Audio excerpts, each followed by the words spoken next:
मेरी बड़ी सिंपल सी जर्नी है, कोई आम इंसानों की तरह आम इंसान हूँ मैं। तो आपकी अगर हम इंस्पिरेशन की बात करें, रोल मॉडल की बात करें, तो कौन है आपके रोल मॉडल? मैं ज़िंदगी में सिर्फ 3 लोगों से मुतासर हुआ हूँ। आप भी एक एनजीओ के लिए काम करते हैं, लेकिन हमने आपको कभी उस तरह से लाइमलाइट में नहीं देखा। सिंपल छोटे घराने से मीन के लोअर तबके से मैंने काम स्टार्ट किया। मैं पहले होटल में वेटरी करता था। एज ए होटल वेटर मैंने स्टार्ट किया है काम। ठीक है जी। एज ए CEO अगर मुझसे पूछें सबसे मुश्किल 2 काम कौन थे मेरे लिए? कौन से? एक मेरे लिए हायरिंग और दूसरा फायरिंग। मेरे 2 बंदे मेरे पास समय खड़े कर दें आप। एक बंदे के पास 1-2 अरब रुपया कैश है और एक बंदा 24 आवर 80 आवर्स काम करने वाला बंदा है। मैं काम करने वाले बंदे को चूज़ करूँगा, पैसे वालों को नहीं करूँगा। कि हमारा जो प्राइवेट सेक्टर के अंदर जितने भी रियल एस्टेट के अंदर आए हैं, इल्ला माशाल्लाह चंद एक छोड़ के लोग, सब लोगों ने लोगों के साथ फ्रॉड किया है।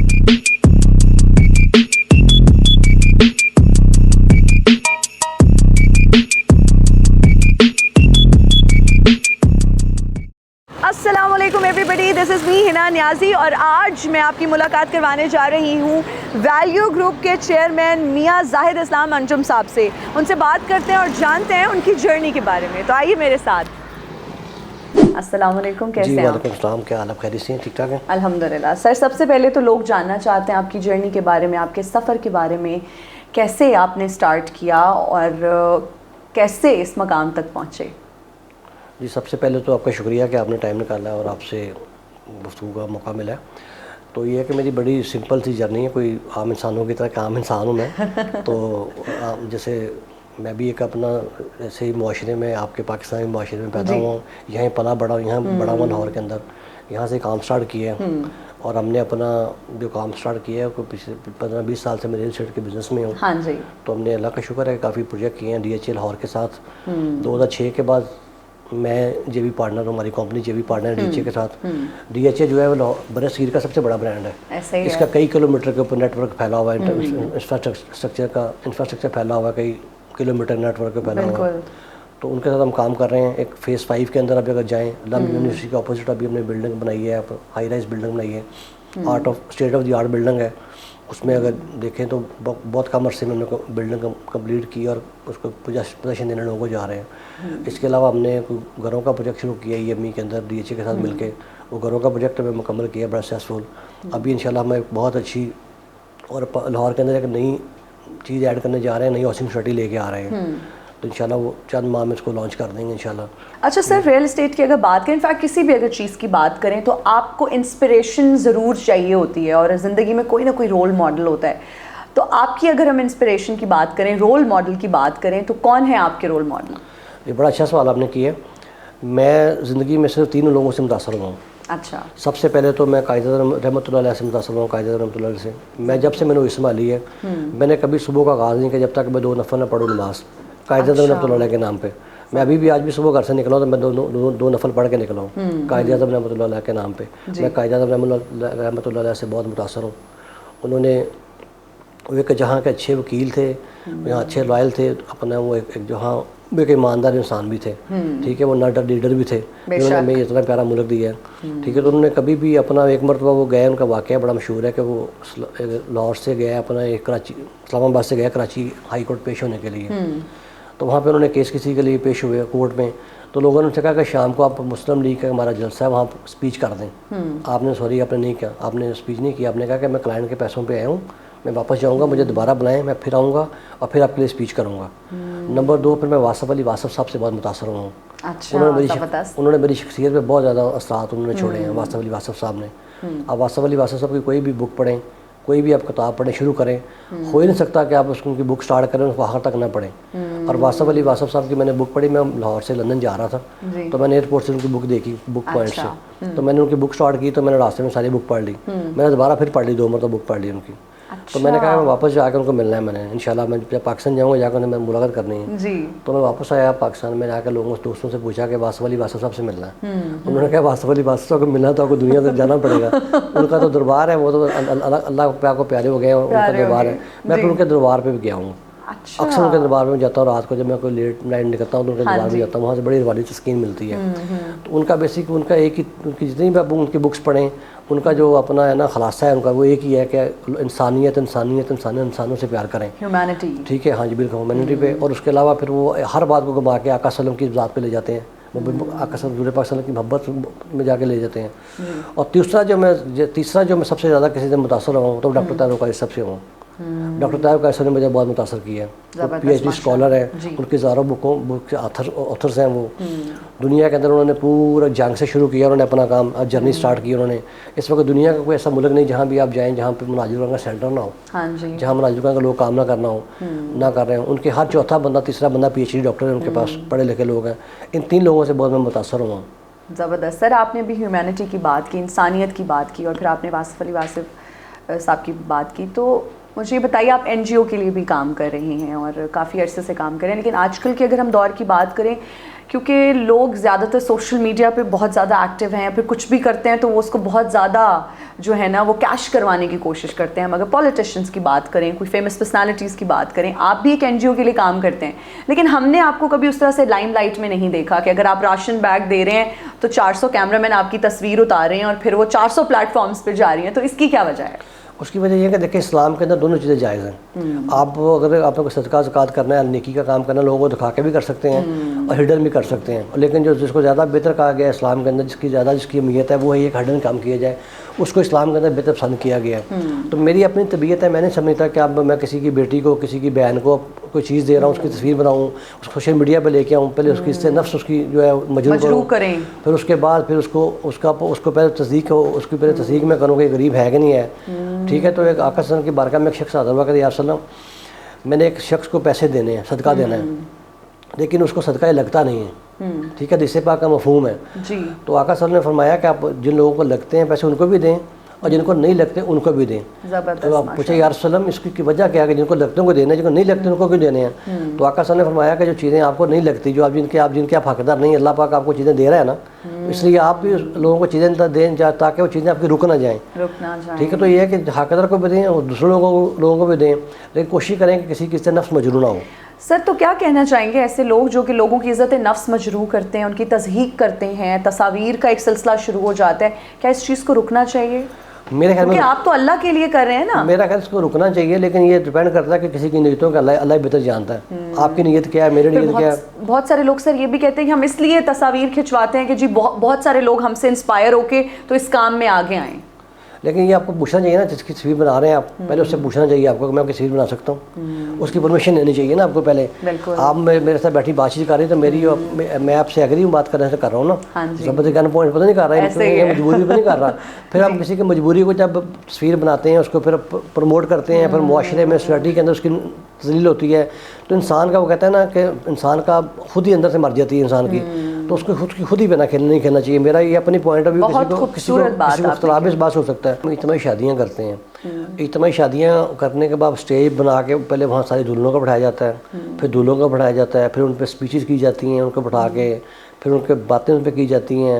वो बच्ची बेचारी बैठी दूल्हा है कि किसी की बेटी है, किसी की बहन है, उसकी जो तस्लील होती है, मैं उसको बुरा नहीं कहता, लेकिन मैं इसको अच्छा नहीं समझता। अच्छा नहीं, ठीक है, लोग करते हैं, लोगों का पॉइंट ऑफ व्यू है, कैसे और लोगों को मोटिवेशन मिलती है या लोगों को देख के इसको अपना और लोग भी करेंगे।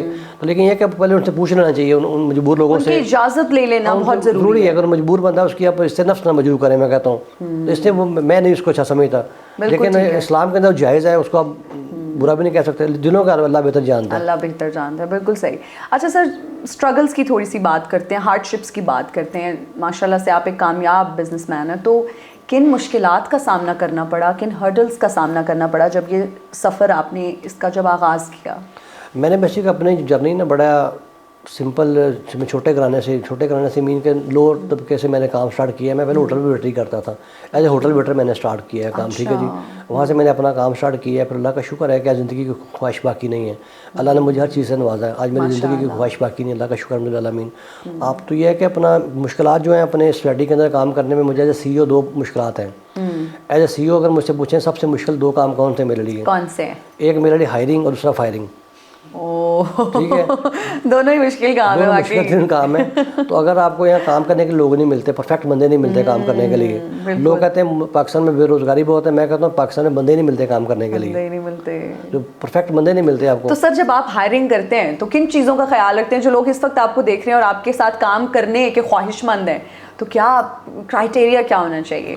मैं देखता हूँ कि शौक है, जज्बा है, कुछ करना चाहता है, पैशन है कि नहीं है। तो बाद बंदे होते हैं जॉब करते हैं, बाद बंदे से जॉब करने आते हैं, बाद बंदे जॉब जनरेट करते हैं।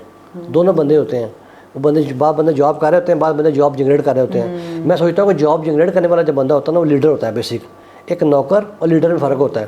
मैं नौकरी करता हूँ, जरूर करें, नौकरी करना बुरी बात नहीं है, लेकिन नौकरी इसलिए करें कि अपने बिजनेस करना है, ज़बरदस्त, फिर लोगों के लिए अपने रोज़गार पैदा कर रहे हैं, ठीक है ना, वाकई रोज़गार के लेके आने हैं, सोसाइटी के लिए अपने एक हेल्पफुल इंसान बनना है। तो मैं ये देखता हूँ कि बंदा ये आगे बढ़ना चाहता नहीं चाहता। ऐसे बंदों को मैं कहता हूँ कि बंदे के मेरे 2 बंदे मेरे पास समय खड़े कर दें आप। एक बंदे के पास 1-2 अरब रुपया कैश है और एक बंदा 24 आवर 80 आवर्स काम करने वाला बंदा है। मैं काम करने वाले बंदे को चूज़ करूँगा, पैसे वालों को नहीं करूँगा। पैसे वालों को नहीं करेंगे, ठीक है, क्योंकि देख रहे हैं कि काम करने वाले बंदे या काम है हमारे मुआशरे में, और काम चोर नहीं कह सकता मैं, लेकिन काम से भागने वाले जो बंदे हैं वो बहुत ज़्यादा है। ठीक है जी, तो ये है कि अपना काम करने वाले बंदे मिलना मुश्किल है। ठीक है, लोग काम करते नहीं यहाँ पे। हर बंदा पाकिस्तान को कोसता है, अपने मुआशरे के बारे में हालात को कोसता है, लेकिन खुद अपनी किस्मत नहीं बदलना चाहते लोग। अच्छा सर, रियल एस्टेट का जब भी जिक्र आता है तो लोग कहते हैं जी अगर आपने अमीर होना है ना आप रियल एस्टेट में चले जाएं। ये बात हम अक्सर फ्रेज बैठे बैठे सुन लेते हैं, पैसे कमाने हैं रियल एस्टेट में चले जाओ, अमीर होना है रियल एस्टेट में चले जाओ। आपका क्या टेक है, क्या वाकई अमीर हो सकते हैं रियल एस्टेट में? रियल एस्टेट के काम के अंदर आप जल्दी अमीर हो जाते हैं। उसकी वजह यह है कि रियल एस्टेट के अंदर अपने मौके बहुत ज़्यादा हैं। आप लाहौर की आबादी कितनी है? तकरीबन 2 करोड़ की आबादी है, जो आउटसाइडर लोग आए हुए हैं, गवर्नमेंट ठहरे हुए हैं। तो इसमें है कि हमारे पास तकरीबन 6.5 लाख घर चाहिए हमें पर ईयर, और जो घर डेवलप हो रहा है हमारे पास वो डेवलप हो रहे हैं तकरीबन 1.5-2 लाख घर डेवलप हो रहा है। हमारे पास 4.5 लाख क्वेश्चन अब बाकी है अभी इस काम के अंदर। अभी और भी आप अपना जो है ना वो काम कर सकते हैं। और अल्लाह माशाल्लाह, और प्रॉब्लम भी बड़ी जो मैं ना ये अपना बड़े दर्द के साथ और बड़ी ये अपना ना गमगीन दिल के साथ बात कहना लगा आपको कि हमारा जो प्राइवेट सेक्टर के अंदर जितने भी रियल एस्टेट के अंदर आए हैं अल्लाह माशाल्लाह, चंद एक छोड़ के लोग सब लोगों ने लोगों के साथ फ्रॉड किया है। ये फाइलों का काम है ना, फाइल जो है फाइल, ये फ्रॉड है। आप एक अपने वेटर से लेके कि सीईओ तक मिलने आपको बताया कि मैंने फलाने का मैंने फाइल ली थी, प्लॉट लिया था, मुझे प्लॉट हो गया, मुझे प्लॉट ही नहीं मिला। तो इस वक्त DHL लाहौर जो है वो 35% जो एरिया है DHL लाहौर का जो डेवलप एरिया 35% जो लाहौर है वो DHL लाहौर पे मुमैद है। ठीक है, DHL लाहौर काम कर रहा है, बाकी का 2 और सोसाइटियाँ डेवलप करके लोगों को डिलीवर किया है। बाकी मेरे ख्याल में किसी सोसाइटी ने भी डिलीवर नहीं किया। तो मैं आपको भी ये कहूँगा जो भी लोग रियल एस्टेट में इन्वेस्टमेंट करने वाले बंदे हैं फाइलों में इन्वेस्टमेंट ना करें।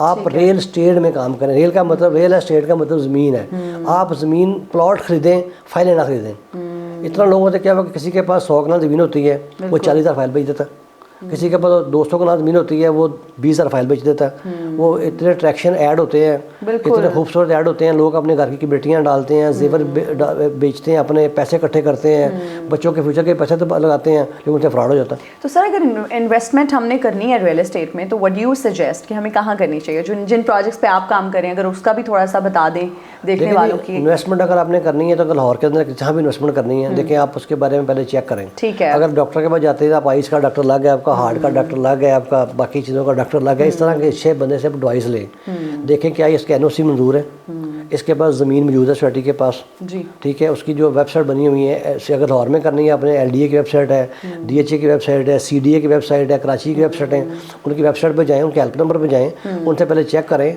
ऑन ग्राउंड विजिट करें। ठीक है, विजिट करने के बाद देखभाल करने के बाद अपनी इन्वेस्टमेंट करें। जिस तरह पैसे आप कमाते हैं बड़ी मुश्किल से, सुबह उठते हैं, मेहनत करते हैं, शाम तक पैसे कमाते हैं, उस तरह इसके लिए मेहनत करें, इन्वेस्टमेंट आपने करनी है। बिल्कुल, बहुत जरूरी है, सोच समझ के इन्वेस्टमेंट करनी चाहिए और रिसर्च करके। लीगल हाउसिंग सोसाइटीज में पैसे लगाएं, मैं कह रहा हूँ लीगल हाउसिंग सोसाइटी में पैसे लगाएं। ठीक है, बाद लोग जो बेचने वाले होते हैं वो कस्में कुरान भी उठा जाएंगे जी इसके लीगल हैं जी, पेपर नहीं दिखाएंगे आपको, वो कह देंगे सारी ज़मीन ही मारी है, ज़मीन नहीं कहेंगे, साथ लफ्ज़ बोलेंगे अवेलेबल है, क्या है किसी लफ्ज़ बोलेंगे अवेलेबल है, वो अवेलेबल के अंदर ऐसा जुमला छुपा होता है अवेलेबल के अंदर कि कल को हम खरीदेंगे पैसे आएंगे तो, ठीक है ना, तो वो फ्रॉड है। इसके बेहतर कि आप रियल एस्टेट के अंदर पैसे लगाएं, जो डेवलप प्लॉट है उस पर लगाएं, जो डेवलप चीज़ों में पैसे लगाएं, तो कभी नुकसान आपको नहीं होगा इंशाल्लाह। बिल्कुल ठीक हो गया, ज़बरदस्त। सर अपने प्रोजेक्ट्स के बारे में भी बताइए, अपकमिंग प्रोजेक्ट्स के बारे में थोड़ा सा। अपकमिंग प्रोजेक्ट हमारे ये है कि हम एक हाउसिंग सोसाइटी लेके आ रहे हैं अपना लाहौर रिंग रोड के ऊपर जी, इंशाल्लाह बड़ी अच्छी हाउसिंग सोसाइटी होगी, उसका नाम ग्रीन व्यू हाउसिंग स्कीम के नाम से हाउसिंग सोसाइटी आ रही है, तो इंशाल्लाह उसको हम लॉन्च कर रहे हैं। तो प्लॉट हम बना के उसके बेचेंगे, फाइलों का काम नहीं हम करेंगे। अच्छा, ये तो बड़ा ज़बरदस्त है। इस तरह हमने अभी फेज़ 5 के अंदर हमने एक प्रोजेक्ट मुकम्मल किया है, एक हमने EME के अंदर घरों का प्रोजेक्ट मुकम्मल किया है। अल्लाह का शुक्र है कि हमारी कंपनी का स्लोगन ही है वक्त से पहले वादों की तकमील। हमने स्लोगन रखा हुआ वक्त से पहले वादों की तकमील। तो कोशिश करते हैं कि जिन लोगों के हमारे पास मानते हैं, जिन लोग हमारे पास ट्रस्ट करते हैं, हम उनको पैसे वापस टाइम पे लौटाएं, और ये कि उनकी जो मानते हैं उनको दें और टाइमली डिलीवर करें जिस चीज़ का वादा किया है, वक्त से भी पहले। लेकिन आप लोगों का हमारा स्लोगन ही है वक्त से पहले वादों की तकमील जी। ठीक हो गया। अच्छा सर, बहुत सारे लोग ये भी जानना चाहते हैं कि आप घर में किस तरह से हैं, क्या हर वक्त आप देखते रहते हैं कि सोसाइटी की डेवलपमेंट कहाँ तक पहुँची, प्लॉट के रेट्स चेक करते रहते हैं, रियल एस्टेट में क्या हैपनिंग हो रही है या नहीं, आप नॉर्मल ज़िंदगी गुजारते हैं, बाहर भी जाते हैं, रेस्टोरेंट्स में भी जाते हैं, बच्चों को भी टाइम देते हैं, क्या आपकी रूटीन होती है? मेरे बेसिक ना मैं घर के अंदर मैं एक बच्चा ही होता हूँ, ठीक है ठीक है। अच्छा, तो मेरी छोटी बेटी है, उसके साथ मेरी बहुत ज़्यादा अटैचमेंट है, उससे मैं खेलता रहता हूँ घर में। ज़्यादा मैं अपना हंसी खेली करने वाला बंदा, बहुत सख्त कोई किस्म का आदमी नहीं हूँ। अच्छा, ठीक है, नॉर्मल आदमी हूँ बस, जो नॉर्मल होना चाहिए बंदा। तो गुस्सा किस बात पे आता है आपको? गुस्सा मुझे झूठ पे बहुत आता है जी। झूठ बोलने पे बाद बंदे झूठ का फ़ायदा हो ना, तो बाद बंदे आतन झूठ बोलते हैं, उनकी हैबिट्स होती है झूठ बोलना। बिल्कुल, वो इतना झूठ बोलते हैं, उन्हें पता नहीं चल रहा था मैंने झूठ बोल दिया है। तो या तो किसी बात का फायदा हो ना झूठ करने, नुकसान हो उनको, ना झूठ का फायदा हो रहा था ना नुकसान हो रहा होता है। झूठ उनकी आदत होती है। तो मुझे इस बात पे बहुत गुस्सा चढ़ता है। एक इस पे गुस्सा चढ़ता है झूठ बोलने पे। एक चीज़ें अगर अनडिसिप्लिन हो तो कोई चीज़ कहीं पड़ी हुई है, उससे मुझे थोड़ा प्रॉब्लम। आप कहते हैं हर चीज़ बस पिक एंड स्पैन हो, ऑर्गेनाइज्ड हो, वेल मैनेज्ड हो। वेल मैनेज चीज़ें हो, उनको वेल मैनेज चीज़ें करनी आप होनी चाहिए। उससे अच्छा है कि नेचर के मुताबिक चीज़ें चलनी चाहिए। ज़बरदस्त। सर, जो लोग रियल एस्टेट में आना चाहते हैं, बहुत सारे लोगों के लिए आप भी इंस्पिरेशन है, आपको देखते हैं, क्या उनको मैसेज देना चाहेंगे यंगस्टर्स को जो कि अभी पढ़ाई मुकम्मल करके, क्या डू यू थिंक पढ़ाई भी इम्पॉर्टेंट है अगर आप इस तरफ आना चाहते हैं, बिज़नेस की तरफ आना चाहते हैं, या फिर अगैन किस्मत? बहुत सारे लोग कहते हैं जी किस्मत बहुत अच्छी थी और किस्मत का खेल है। मैं आपकी बात को सेकंड करता हूँ और अपने जो एजुकेशन की बात की ना, पढ़े लिखे लोगों के आने की, पिछली एक दहाई के अंदर मैं उन लोगों के वालिदैन का शुक्र अदा आपके तवस्सुल का शुक्र अदा करना चाहता हूँ उन वालिदैन का, जिन वालिदैन ने अपने बच्चे पढ़े लिखे बच्चों को, जिन बच्चे मास्टर्स थे, जो बच्चे PhD करके कुछ लोग भी आए हैं हमारी फील्ड के अंदर, जो MBA बच्चों ने किया, जो रियल एस्टेट के अंदर पढ़े लिखे लोग आए हैं। एक दहाई से पहले रियल एस्टेट का कोई कंसेप्ट और होता था, ठीक है। अब रियल एस्टेट के अंदर पढ़े लिखे लोग आए हैं, ठीक है। अब उन लोगों ने अपने बच्चों को डाला है पढ़े लिखे रियल एस्टेट के अंदर, ये इंडस्ट्री पूरी बन रही है, ठीक है। रियल एस्टेट के अंदर इतने पैसे हैं कि आप उसका सबर भी नहीं कर सकते, फिर इसके हाल है, ठीक है। इसको काम को सीखना को मुश्किल नहीं है। रियल एस्टेट के अंदर, इंडस्ट्री के अंदर अपने लोगों को घर बना के देने, इसके अंदर एक आप बिल्डिंग शुरू करते हैं ना, उसके अंदर कोई 14-1500 लोग इन्वॉल्व हो जाते हैं, जो मुख्तलिफ फील्ड्स इन्वॉल्व हो जाती हैं। लकड़ी का काम करने वाले हैं, प्लम्बर हैं, आपके वुडिंग है, लाइटिंग है, इस तरह मुख्तलिफ बहुत सारे लोगों का रोजगार जुड़ जाता है, रोजगार आ जाता है। मैंने पहले भी कहा था कि लोगों के लिए जॉब जनरेट करें, तो मैं तो सबको कहूँगा जी आप आएँ, इस फील्ड में पढ़ के लिख के आएँ, इस फील्ड के अंदर फील्ड को ज्वाइन करें और इस मुल्क की खिदमत करें। अच्छा सर, ये बताइए शॉपिंग कहाँ से करते हैं? शॉपिंग में नॉर्मल जहाँ से भी कर लेता हूँ, कोई ज़रूरी नहीं, मुझे ब्रांडेड नहीं ज़्यादा चीज़ें। ब्रांड कॉन्शियस हैं वैसे? नहीं, मैं ब्रांड कॉन्शियस नहीं हूँ। जूते तो ब्रांडेड पहने हुए हैं? पहने हुए हैं, लेकिन ब्रांड कॉन्शियस नहीं हूँ। घर में मैं आम भी पहन रहा हूँ, जूते पहन रहा हूँ। लेकिन क्या कोई स्पेसिफिक ब्रांड्स हैं जो पसंद हो कि यहाँ से ये मैंने जूता लेना है, वॉच मैंने ये लेनी है, या नहीं जो मिल गया पहन लिया? नहीं, इतना भी सादा नहीं हूँ मैं जो मिल गया पहन लिया। लेकिन चीज़ें मैं अपना जो मिल जाती हैं अच्छी चीज़ें मैं कोशिश करता हूँ जहाँ से मिल जाए कलेक्शन। लेकिन मैं जो अगर ब्रांडेड चीज़ों की बात करें, मैं शूज़ एक मरतबा मैंने लिए हुए हैं वाले, ये मैं 2-3 साल मैंने चला लेने हैं। वॉच मैंने अच्छी ली है तो मैंने 200-400 को चला लेनी है। तो ये कि चीज़ मैं अच्छी ले लेता हूँ लंबा। अच्छा, अच्छी चीज़ का फ़ायदा भी ये होता है कि वो आपकी ज़्यादा देर चल जाती है। अच्छा, अगर मैं ट्रैवल डेस्टिनेशन का पूछूं, फेवरेट ट्रैवल डेस्टिनेशन कौन सी है? मेरी सबसे फेवरेट जो है ना, मैं साल में 2-3 बार वहाँ ज़रूर जाता हूँ जी, वो मदीना पाक जाता हूँ। अच्छा, आकाशवाणी की बारगाह में जाता हूँ, मुझे वहाँ जाने का बहुत शौक है माशाल्लाह। और मेरी कोशिश होती है कि मैं मेरे बस चले मैं रोज़ चला जाऊँ, रोज़ वापस आ जाऊँ। अगर मेरे पर ये दुनिया की जो ना अपना ये जो मेरे पर ड्यूटियाँ लगी हुई दुनिया की, अपने फैमिली की, बिज़नेस की और दुनियादारी की ड्यूटियाँ ना हो तो शायद मैं ज़िंदगी मदीना पाक गुजारूँ, ठीक है। मेरा वहाँ बहुत आना जाना है। उसके अलावा मैं अल्लाह का शुक्र है यूरोप भी गया हुआ हूँ। उसके अलावा हमारा अपना बिज़नेस भी है लंदन के अंदर, लंदन भी अब मैं गया हुआ हूँ। और तकरीबन ऑलमोस्ट सारी दुनिया फिरी हुई जी, यूरोप, लंदन, कनाडा, अमेरिका, तकरीबन सारा ही फिरा हुआ, अल्लाह का शुक्र है जी। कोई ऐसी ख्वाहिश बाकी नहीं है, ठीक हो गया। तो ये है कि बाकी चीज़ें खूबसूरती है जो है, मुझे वो जो अपना मुझे लाइट्स बहुत पसंद है अच्छी, पानी के मुझे फीचर बहुत पसंद है, मुझे फ्लावर बड़े पसंद है। अच्छा, ठीक है। तो सर जो चीज़ें जिनके बारे में भी आप बात करें, लाइट्स, फ्लावर्स, पानी, तो क्या ये अपनी सोसाइटीज़ या अपनी ये जो भी आप प्रोजेक्ट्स बनाते हैं उनमें कोशिश करते हैं कि ये चीज़ें ऐड कर दें? जी उनमें करते हैं, सारी चीज़ें खूबसूरत सोसाइटी बनाते हैं, फिर लोग खरीदते हैं चीज़ें, आगे लोग खरीदते हैं। अच्छा, मुझे ये बताएं कि आपका फेवरेट कलर कौन सा है? मेरा फेवरेट कलर ब्लू जी, ब्लू। और डेट ऑफ बर्थ? मेरी डेट ऑफ बर्थ अब 1 अप्रैल 19 आगे नहीं बताना चाहता। सर साल भी बता दें। साल अच्छा, तो क्या बर्थडे सेलिब्रेट करते हैं या नहीं, कोई इतना खास सेलिब्रेशन? नहीं, घर में फैमिली बच्चे ही करते हैं जी। ठीक हो गया। और क्या हेल्थ कॉन्शियस भी हैं कि ये नहीं खाना, ये खाना है, या सब खा लेते हैं? नहीं, मैं इतना फूडी नहीं, लेकिन मैं कम चीज़ें खाता हूँ। लेकिन लाहौर से हैं तो फिर खाबे शाबे नहीं खाता मैं जी, नहीं खाते? मेरी सिंपल गुज़ारा है, सादी गुज़ारा बिल्कुल। तो क्या खाते हैं? मैं सुबह अगर मैं नाश्ते में थोड़ा मैं क्या लेता हूँ, एक कप चाय का एक बिस्कुट लेता हूँ बस। तो बड़े डाइट कॉन्शियस हैं आप। डाइट कॉन्शियस में खाता ही था, मेरी आई एपेटाइट ही कम है, इतना ही मैं खाता ही था। और एक्सरसाइज वगैरह। हाँ, मुझे खिलवाने का शौक है, क्योंकि किसी को खाना खिलाने के लिए मानवाजी का मुझे बहुत शौक है। जबरदस्त। मेरा दिल बाग, किसी को खाना खिलाना हो, किसी को खाने पे बुलाना, मेरा दिल बाग हो जाता है, खुश हो जाता हूँ। किसी बंदे को खाने पे खिलाया, किसी को खाना खिला के मुझे खुशी होती है। ज़बरदस्त हो गया। अच्छा सर, ये बताएं कि कौन सा ऐसा वक्त है कि जब आपका फ़ोन जो है वो साइलेंट पे चला जाता है और आपको लगता है बस अब ये मेरा फैमिली टाइम है, अब मुझे कोई कॉल ना करे? क्या वो वाला ऐसा कुछ है, या रात के 2 बजे भी आपको ऑफिस से कॉल्स आती हैं, लोग पूछ रहे होते हैं सर अब क्या करने? मेरा वैसे जो बिज़नेस 24 आवर चल रहा होता है, लेकिन मेरी ज़िंदगी जो ख्वाहिश है ना मेरी, वो ये होती है कि मुझे खाली टाइम मिले अपने लिए, मैं अकेला बैठूँ, फ़ोन मेरा बंद हो, मुझे कोई तंग करने वाला ना हो। तो क्या ये ख्वाहिश ही है या पूरी भी हो जाती है? मेरा सबसे जो अच्छा जो मुश्किल है जो मुझे पूछेंगे ना, सोना। मैं सोता बहुत ज़्यादा हूँ। फारग टाइम में सोया होता हूँ, अभी भी मैं 2 बजे सोया उठाऊँ। जी जी जी जी। ठीक है, सोना मेरा मुश्किल है, मैं सोया। तो कितनी देर सोते हैं?